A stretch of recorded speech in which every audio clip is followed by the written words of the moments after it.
Imagine waking up to find a digital clone has basically researched, shot, edited, and published 3 highly polished videos while you slept. And it just deposited $500 into your account. Welcome to the deep dive, everyone. Today, we are looking at a 2026 strategic report that outlines exactly how everyday people are making this a reality for you to learn from. Our mission here is to really explore how content creation has mutated, from a grueling art form into a completely automated engineering process. Looking at the sources, it really feels like we are living through a literal industrial revolution for digital media.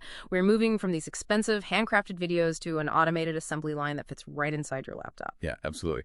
And well, the craziest part of any industrial revolution is always the machinery that actually replaces the artisan, right?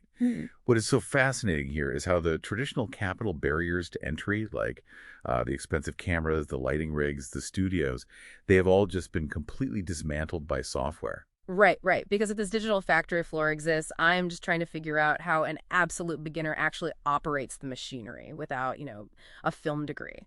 Okay, let's unpack this. The sources talk about tools like Google Veo 3.1 and Nano Banana 2. How are they replacing an entire production studio?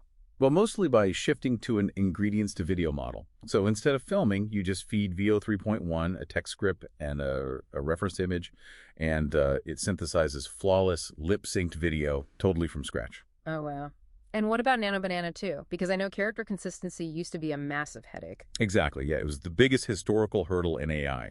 Nano Banana 2 solved it by essentially pinning a digital skeleton and facial mesh to your character. So it locks their appearance, meaning they stay visually identical across like hundreds of different video generations. Wait, really? Okay, so generating the video is basically solved. But, managing a channel is a full-time job. The report mentions autonomous agents using frameworks like OpenClaw and LangGraph. Right. You could think of those frameworks as the digital brain of your operation. Yeah. They connect different AI models together so they can actually talk without your input at all. Like a digital staff. Yeah, exactly like that. Yeah. A research AI finds trending topics, passes that data to a script writing AI, which then triggers the video generating AI. It is literally a tireless digital staff running the entire pipeline while you sleep. Okay, but here is where the reality check hits. I did the math on YouTube Shorts payouts. At like 1 to 7 cents per 1,000 views, you would need tens of millions of views just to pay rent. Here's where it gets really interesting, because the report says these creators are consistently hitting $500 a week. How are they surviving on those tiny margins? Well, the short answer is they aren't. Relying purely on Shorts revenue is a massive rookie mistake. Yeah. If we connect this to the bigger picture, the smart money uses Shorts purely as a top-of-funnel discovery engine. Right, so it is essentially just a free billboard to grab your attention. Precisely. The actual revenue comes from stacking different income streams.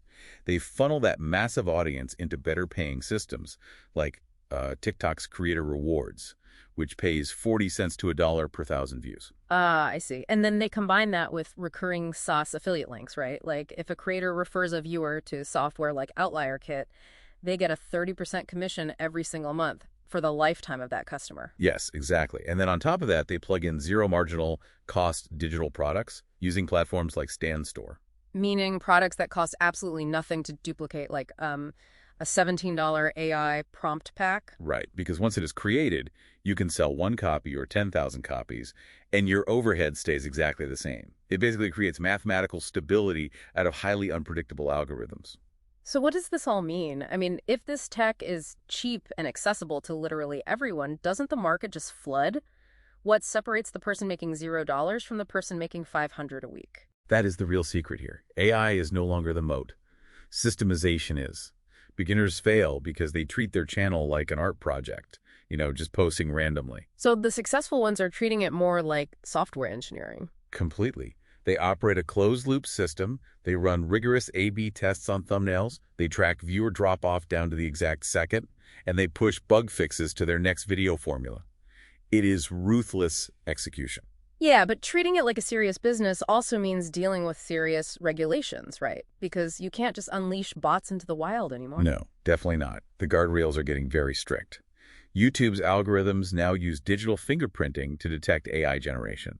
So you have to use their mandatory altered or synthetic content label, or you face instant demonetization. Ouch. And I saw that tax authorities are cracking down too, like the ATO actively crawling accounts to track non-cash benefits. If you get free software in exchange for a review, they calculate that as taxable income. You are legally a media corporation now. You really are, which is a huge paradigm shift. It really is. It totally reframes how you have to look at the 2026 digital economy.